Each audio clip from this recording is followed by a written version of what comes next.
Es una pena, pero no está pasando permanentemente, entonces hay que buscar corregir errores.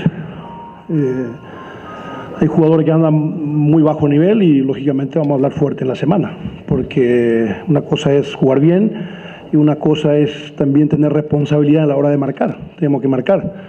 Hoy en día nadie te perdona, la mayoría de los equipos tienen jugadores muy rápidos, jugadores que te van a marcar diferencia, entonces hay que estar más concentrado y saber que en el fútbol tiene dos porterías, tener que marcar y tener que atacar. Yo creo que nosotros estábamos jugando bien, tuvimos el 3-1, el de Patiño, que entró solo, que podíamos haber marcado la diferencia, pero el equipo funciona, juega bien, intenta tener la posesión de la pelota, pero también nos está costando de 3/4 de cancha hacia arriba. Nuestro 9 anda muy flojo, entonces esto se gana con goles.